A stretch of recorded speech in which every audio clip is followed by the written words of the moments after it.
আজকের আমাদের আলোচনার বিষয় হচ্ছে সিন এবং আনসিন থেকে আমাদের যে প্রশ্নগুলো প্রত্যেকটা ক্লাসে আমাদের এসে থাকে সেগুলোর উত্তর কিভাবে করতে হয়। অনেক ছেলেমেয়েরা কিন্তু এই বিষয়ে জানে না যে আমরা উত্তর কিভাবে করব। এই সিন এবং আনসিন থেকে কিন্তু আমাদের মাধ্যমিক বলি এবং ক্লাস 9 বলি, যেখানে বলি না কেন, ক্লাস 9 এবং মাধ্যমিক বলি, ক্লাস 8 বলি, বিভিন্ন জায়গায় কিন্তু আমাদের প্রায় 40 নাম্বারের কিন্তু প্রশ্ন হয়। কিন্তু বিভিন্ন স্টুডেন্টরা এই প্রশ্নগুলো সঠিকভাবে বুঝতে না পারার কারণে কিন্তু তারা উত্তরগুলো সঠিকভাবে করে আসতে পারে না। আজকের আমরা শিখব কি, যে সিন এবং আনসিন থেকে যে 40 নাম্বার আমাদের পরীক্ষায় প্রশ্ন আসে সেই প্রশ্নগুলোর উত্তর আমরা কিভাবে করব।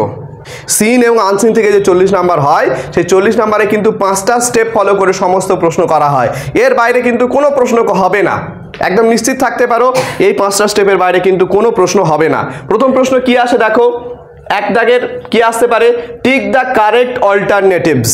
Tick the correct alternatives. দেখো একটা প্রশ্ন করা হবে এবং তার চারটে, অনেক জায়গায় 4টে অপশান দেয়, অনেক জায়গায় 3টে অপশান দেয়। যে উত্তরটা সঠিক হবে তার পাশে যে বক্স করা আছে, দেখো ভালো করে ব্যাপারটা বোঝো, টিক দ্য কারেক্ট অল্টারনেটিভস। এই টিক দ্য কারেক্ট অল্টারনেটিভসকে আরেকটা কথা বলা হয় এমসিকিউ। এটা কি বলা হয়, মাল্টিপল চয়েস কোশ্চেন। কি বলা হয় এটাকে, মাল্টিপল চয়েস কোশ্চেন। যেখানে কি করা হয়, একটা প্রশ্ন করা হয় এবং তার 4টে বা 3টে অপশন দেওয়া হয়। ভালো করে বোঝো, দেখো একটা প্রশ্ন করা আছে, a small troop of monkey lived in the. আমরা এটা কি করেছি, একটা 9-এর ক্লাসের একটা উদাহরণ দেওয়ার জন্য আমি একটা প্রশ্ন এখানে লিখেছি, কিন্তু এটা কিন্তু সর্বক্ষেত্রে সব ক্লাসে কিন্তু এইভাবেই প্রশ্ন হয়। সে ক্লাস 5 থেকে শুরু করে আর ক্লাস 10 পর্যন্ত প্রত্যেকটা ক্লাসে কিন্তু এই একইভাবে প্রশ্নগুলো করা হয়। দেখো কিভাবে হচ্ছে, যে a small troop of monkey lived in the. এবার বলেছে যে একটি ছোট বানরের দল বাস করে কোথায়, সেটা লেখা আছে অপশান এ তে লেখা আছে ব্যানিয়ান ট্রি, অপশান বি তে আছে নিম ট্রি, অপশান সি জাঙ্গেল এবং অপশান ডি হচ্ছে বোকাল ট্রি। তাহলে যেটা সঠিক উত্তর সেই সঠিক উত্তরের পাশে কিন্তু টিক দিয়ে দিতে হবে। ঠিক আছে, প্রত্যেকটায় বক্স করা আছে, দেখো একটা বক্স, একটা বক্স, একটা বক্স, একটা বক্স। যেটা সঠিক উত্তর হবে সেই সঠিক উত্তরের পাশে আমাদেরকে টিক দিতে হবে। তাহলে উত্তরটা কি হতে পারে বলো তো তোমরা, যেটা সঠিক উত্তর শুধু এরকম টিক দিয়ে দিলে আমাদের উত্তর কিন্তু হয়ে যাবে। অনেক জায়গায় কি হয়, এরকম নিচে একটা ড্যাশ দিয়ে দেয়, সেখানে আবার এই পুরো ডি দিয়ে আমাদেরকে বোকাল ট্রিটা লিখে দিতে হয়। এখানে যেমন আমাদের অপশান দেবে, যেমনভাবে আমাদের উত্তর করতে বলবে সেইভাবে আমরা এই উত্তরটা করব। বোঝা গিয়েছে তাহলে কিভাবে? তাহলে এটাকে কি বলা হয় বলো, টিক দ্য কারেক্ট অল্টারনেটিভস বা এমসিকিউ। তাহলে এমসিকিউ উত্তর করতে তোমাদের কোনোদিন অসুবিধা হবে না, আশা করছি অসুবিধা হবে না। এবার যে দ্বিতীয় যে প্রশ্নটা আসে আমাদের, সেটা কি দেখো, write T for true and F for false statement. মন দিয়ে বুঝে নেবে, কিন্তু আজকে যদি বুঝতে পারো তাহলে সারা জীবন তোমাদের অসুবিধা হবে না। বোঝা যাচ্ছে কি বলছি? আজকে যদি কষ্ট করে বুঝে নিতে পারো, যার যেখানে সমস্যা আছে যদি আমাকে বলতে পারো যে স্যার আমি এটা বুঝতে পারছি না বা কি সমস্যা হয়েছে, আজকের বুঝে নাও, নাহলে কিন্তু পরবর্তীতে আর বোঝার সময় থাকবে না তোমাদের। দেখো ভালো করে বোঝো, তাহলে write T for true and F for false statement. Write মানে লেখো, টি মানে রাইট টি মানে লেখো, টি লিখবে, ফর ট্রু সত্য হলে টি লিখবে, and F for false statement, এবং যদি মিথ্যে হয় সেটা লিখবে কি, তার পরিবর্তে এফ লিখবে। যদি সত্য হয় টি লিখবে, যদি মিথ্যে হয় এফ লিখবে। বোঝা গিয়েছে? এবার দেখো এরকম একটা সেন্টেন্স তোমাকে তুলে দেওয়া হবে, একটা প্রশ্ন তোমাকে তুলে দেওয়া হবে। দেখো কি লেখা আছে, Bhola grandpa requested the first man he saw for some hot meal to drink. এই কথাটা কি সত্য? যদি সত্য হয় তাহলে তোমরা টি দেবে, আর যদি মিথ্যে হয় তাহলে এফ দেবে। যেহেতু এটা হচ্ছে মিথ্যে তাই আমরা কি দেব, এফ দেব। ঠিক আছে, তোমার তো প্যাসেজ তোলা থাকবে নিশ্চয়ই, জানো তোমরা। যদি উত্তরটা সঠিক হয় তাহলে আমরা টি দেব, উত্তরটা যদি মিথ্যে হয় তাহলে ফলস লিখবো, এফ লিখবো। তাহলে সত্য হলে টি আর মিথ্যে হলে কি, এফ। তাহলে এটা তোমাকে মানেটা সম্পূর্ণ বুঝতে হবে যে এটা কি বোঝাতে চেয়েছে। যেহেতু প্যাসেজ তোমাদের ওপরে তোলা থাকবে, সেই প্যাসেজ দেখে দেখে তোমাকে উত্তরগুলো করতে হয়, তাই না? তাহলে কিন্তু এখানে কিন্তু একটা নাম্বার ছাড়ার তোমাদের কোনো কথা নয়। ধরো সাপোজ তোমরা ধরে নাও, ভালো করে আমার কথাটা বোঝার চেষ্টা করবে। সাপোজ ধরে নাও তোমরা হিস্ট্রি পরীক্ষা দিচ্ছ বা অন্যান্য কোনো পরীক্ষা দিচ্ছ, যেখানে কি করা হয়েছে, যেখানে প্রশ্ন দেওয়া হয়েছে এবং প্রশ্নের উত্তরগুলো প্যাসেজ আকারে তুলে দেওয়া হয়েছে। এরকম যদি হয় তাহলে কি তোমাদের ভাগ্য খুলে যাবে না? তোমরা ভাববে বাহ, এবার আমরা একটা পরীক্ষা দিচ্ছি, খুব অসাধারণ পরীক্ষা, যেখানে কি উত্তর দেখে দেখে করতে হয়। কিন্তু ইংরাজির ক্ষেত্রে তোমাদের সিন আনসিনে কি করা হয়, তোমাদের প্যাসেজ তুলে দেওয়া হচ্ছে, প্যাসেজটা খুঁজে খুঁজে শুধু উত্তরগুলো করা, তাহলে সেখান থেকে একটা নাম্বার কেন ছেড়ে আসবে? ইংরাজিতে সেই সুবিধাটা দেওয়া হচ্ছে তোমাদের। ভালো করে ব্যাপারটা বুঝবে।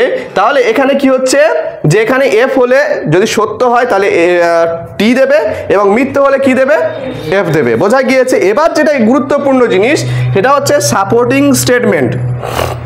এই সাপোর্টিং স্টেটমেন্টটা আসলে কি? সাপোর্টিং স্টেটমেন্টটা হচ্ছে যে কি আমি তো বললাম যে এটা সত্য না মিথ্যে, বললাম তো সত্য কি মিথ্যে আমি যেটা বললাম, কিন্তু তার যথাযথ প্রমাণ আমাকে দিতে হবে যে স্যার আমি এটা সত্য লিখেছি তার প্রমাণ এটা, বা আমি মিথ্যে লিখেছি তার প্রমাণ এটা। সেই প্রমাণটা কোথা থেকে পাবে তুমি? ওই যে প্যাসেজটা তোমাকে তুলে দেওয়া হবে সেই প্যাসেজ থেকে তোমাকে ওই লাইনটা প্রমাণ যেটা আছে যে না এই কথাটি মিথ্যে, তার প্রমাণটা যেটা সেই লাইনটা এখানে তুলে দিতে হবে। বুঝতে পেরেছো না পারোনি বলো আমাকে? তাহলে আমি কি বলেছি মন দিয়ে আর একবার বুঝে নাও যে এখানে তোমরা কি লিখবে, যে তুমি এই যে মিথ্যে কথাটি বলেছো, মিথ্যে এই লাইনটা তো মিথ্যে প্রমাণ করেছো, এফ দিয়েছো মানে মিথ্যে, তার মিথ্যে প্রমাণটা তোমাকে দিতে হবে।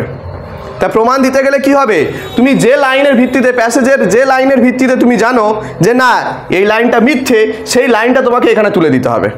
বোঝা গিয়েছে কি বললাম?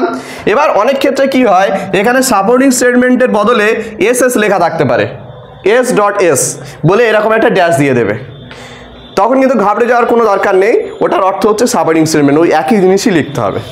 বোঝা গিয়েছে? তাহলে এই ট্রু ফলসের ব্যাপারটা কারোর বুঝতে অসুবিধা আছে? বুঝতে অসুবিধা আছে কারোর? বুঝতে পেরেছো কীভাবে উত্তর লিখতে হয়? এবার তারপরে দেখো সির দাগের প্রশ্নটা বোঝার চেষ্টা করো। কি বলেছে? Complete the following sentences with information from the text. Clearly বোঝার চেষ্টা করো। কি বলছে? কমপ্লিট দ্য ফলোয়িং সেন্টেন্স মানে সেন্টেন্সটাকে পূর্ণ করতে বলছে, কমপ্লিট করতে বলছে। কিভাবে পূর্ণ করবে? With the information from the text. তোমার যে প্যাসেজ তুলে দেওয়া হবে সেই প্যাসেজ থেকে তথ্য নিয়ে এটা কি করতে হবে, তোমাকে পূর্ণ করতে হবে। ভালো করে ব্যাপারটা বোঝো। তাহলে দেখো এখানে কি লেখা আছে, এটার অ্যাকচুয়ালি অর্থ কি? এই যে complete the following sentences with information from the text, এটার অ্যাকচুয়াল অর্থ কি? শূন্যস্থান পূরণ করা। এটা কি করতে হবে আমাদের? শূন্যস্থান পূরণ করতে হবে। কি? শূন্যস্থান পূরণ। কি করতে হবে? শূন্যস্থান পূরণ করতে হবে। মানে ব্যাপারটা কি ভালো করে বোঝো। এখানে লেখা আছে দেখো, ইট ওয়াজ পাস্ট মিডনাইট হোয়েন লেখা আছে। এবার হোয়েনের পরে ফুল স্টপ পর্যন্ত যতটুকু লাইন আছে সেই লাইনটা এখানে কিন্তু তুলে দিতে হবে। ক্লিয়ার হয়েছে না হয়নি? ধরো ভালো করে ব্যাপারটা বোঝো, এখান থেকে এই পর্যন্ত এটা একটা হাফ লাইন, কিন্তু এরপরে আরও পুরো লাইনটা এই পর্যন্ত আছে, কিন্তু এখানে সেটা লেখা নেই, কিন্তু প্যাসেজে সেটা লেখা থাকবে। তোমাকে লাইনটা খুঁজতে হবে যে এই লাইনটা কোথায় আছে, প্যাসেজ দিয়ে খুঁজবে, খুঁজে দেখবে যে এই জায়গাটা, তাহলে এইটুকু যেহেতু লেখা আছে, হোয়েন পর্যন্ত লেখা আছে, হোয়েনের পর থেকে যতটুকু বাকি থাকবে লাইনটা কমপ্লিট করতে ততটুকু এই লাইনে লিখবে। পুরো লাইনটা সেখান থেকে তুলে দেবে না, যতটুকু লেখা আছে তারপর থেকে লিখবে। বোঝাতে পারলাম না? পারলাম না? বুঝতে পেরেছো প্রত্যেকে কিভাবে উত্তর করতে হয়? তাহলে এটা গেল কি, complete the following sentences with information from the text. মানে এটা কি করতে হবে আমাদের? শূন্যস্থান পূরণ করতে হবে। কি করতে হবে? শূন্যস্থান পূরণ করতে হবে। বোঝা গিয়েছে না যায়নি? বুঝতে পেরেছো? তারপরে দেখো এটা কিন্তু দেয় পরীক্ষায়, অনেক ক্ষেত্রে দেওয়া হয়েছে, মাধ্যমিকেও দেওয়া হয়েছে, ইভেন 9-এও দেওয়া হয় বা 8-এ অনেক ক্ষেত্রে দেওয়া যেতে পারে এই প্রশ্নগুলো। দেখো কি বলছে, স্টেটমেন্ট অ্যান্ড রিজন অথবা কজ অ্যান্ড এফেক্ট, এই প্রশ্নটা কিন্তু দেয়। কজ অ্যান্ড এফেক্ট বলে প্রশ্ন দেয়। ধরো এখানে কি হলো, এখানে একটা কজ লিখে দিল। কজ মানে কি? কজ মানে হচ্ছে কারণ, আর এফেক্ট মানে হচ্ছে ফলাফল। ঠিক আছে? ধরো সাপোজ ধরে নাও কজ এবং এফেক্টের তফাৎটা বোঝো। ধরো সাকিব পড়া করে আসেনি, ভালো করে ব্যাপারটা বুঝবে। সাকিব পড়া করে আসেনি, আমি তার গালে চড় মারলাম। তাহলে ভালো করে ব্যাপারটা বোঝো, কজ কি? কজটা কি? সাকিব পড়া করে আসেনি। তার এফেক্টটা, ফলটা কি হয়েছিল? যে আমি তাকে চড় মেরেছি। বোঝা গিয়েছে? তাহলে এরকম লেখা থাকতে পারে, প্যাসেজে কিন্তু লেখা থাকবে সাকিব পড়া করে আসেনি, স্যার তাকে চড় মেরেছে। এটা ধরো প্যাসেজে লেখা আছে। তাহলে তোমাকে একটু এখানে তুলে দেবে কি, কজে লিখে দেবে যে সাকিব পড়া করে আসেনি। ঠিক আছে? তাহলে এফেক্টটা তোমাকে খুঁজে নিয়ে ওখান থেকে প্যাসেজ থেকে লিখতে হবে। তাহলে এফেক্টে কি হবে? স্যার তাকে চড় মেরেছেন। ঠিক আছে। আবার অনেক ক্ষেত্রে কি হয়, এফেক্টটা এখানে দেওয়া আছে, এফেক্ট বলে লেখা আছে যে সাকিবকে স্যার চড় মেরেছেন, তাহলে তার কারণটা যদি লিখতে বলে কি লিখবে? সাকিব পড়া করে আসেনি। বোঝা গিয়েছে ব্যাপারটা কি? এইরকম ভাবে কি দেওয়া হয়, কজ অ্যান্ড এফেক্ট এর প্রশ্নটা দেওয়া হয় কিন্তু। ক্লিয়ার? প্রত্যেকে বুঝতে পারছো আমার কথা? তাহলে এইগুলো থেকে তোমাদের আশা করছি আর কোনো অসুবিধা হবে না। কারো অসুবিধা আছে এই সম্পর্কে? বুঝতে কোনো অসুবিধা আছে? তাহলে সুন্দর করে কিন্তু তোমরা এইভাবে তোমরা বুঝে নেবে আর এইভাবে উত্তরগুলো সঠিকভাবে করে আসবে। এবার আমি যে ক্লাসটা করাতে চলেছি সেই ক্লাসটা কিন্তু বা যে টপিকটা সবচাইতে গুরুত্বপূর্ণ এবং যেটা কিন্তু তুলনামূলক একটু কঠিন, আর যেখানে স্টুডেন্টরা কিন্তু ভুল করে আসে, আর এখান থেকে প্রতিটা প্রশ্নের মান কিন্তু 2 নম্বর করে থাকে।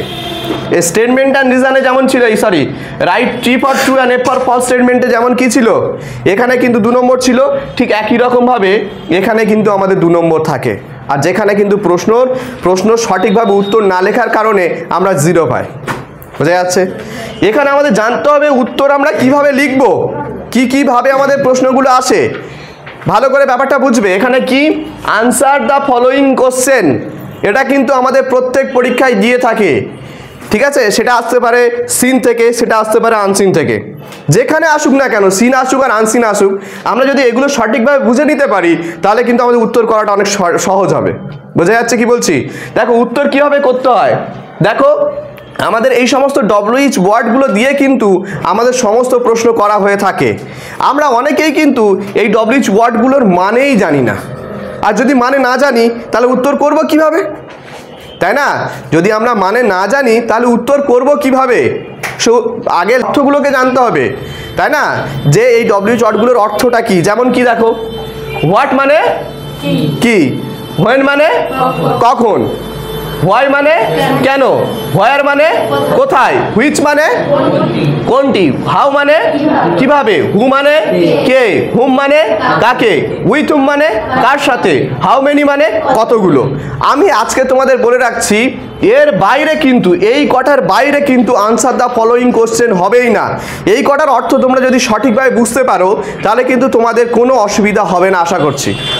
তবে এই উত্তরগুলো মানে হোয়াট দিয়ে প্রশ্ন হলে কিভাবে উত্তর করতে হয়, হোয়াই দিয়ে প্রশ্ন এলে কিভাবে উত্তর করতে হয়, বা হু দিয়ে এলে কিভাবে উত্তর করতে হয়, এই সমস্ত প্রশ্নের উত্তরগুলো করা কিন্তু আমাদের জানতে হবে। যদি আমরা সঠিকভাবে জেনে যেতে পারি যে কিভাবে উত্তরগুলো লিখতে হয় তাহলে আমাদের কোনো প্রশ্ন আমাদের প্রশ্ন দেখে আমাদের আর ভয় লাগবে না, আমরা উত্তর করে আসতে পারবো। আমাদের এটুকু কনফিডেন্ট থাকবে যে আমরা প্রশ্নের উত্তর করে আসতে পারবো। কারণ কি? কারণ আমাদের দেখে দেখে উত্তর করতে হয়। শুধু একটু যদি আমরা সঠিকভাবে জানতে পারি তাহলে এই 40 নাম্বার কিন্তু আমাদের হাতের মুঠোয় চলে আসবে। বুঝা যাচ্ছে? তাহলে এখন আমরা শিখবো কি, যে এগুলো থেকে কিভাবে উত্তর করতে হয় সেটা আমাদের জানতে হবে। তাহলে এই যে 5টা স্টেপ বললাম, কারোর কোনো অসুবিধা আছে বলো? কারোর কোনো অসুবিধা আছে? এই 5টা স্টেপ থেকে কারোর কোনো অসুবিধা থাকলে আমাকে বলতে পারো। কারোর কোনো অসুবিধা নেই, তাই তো?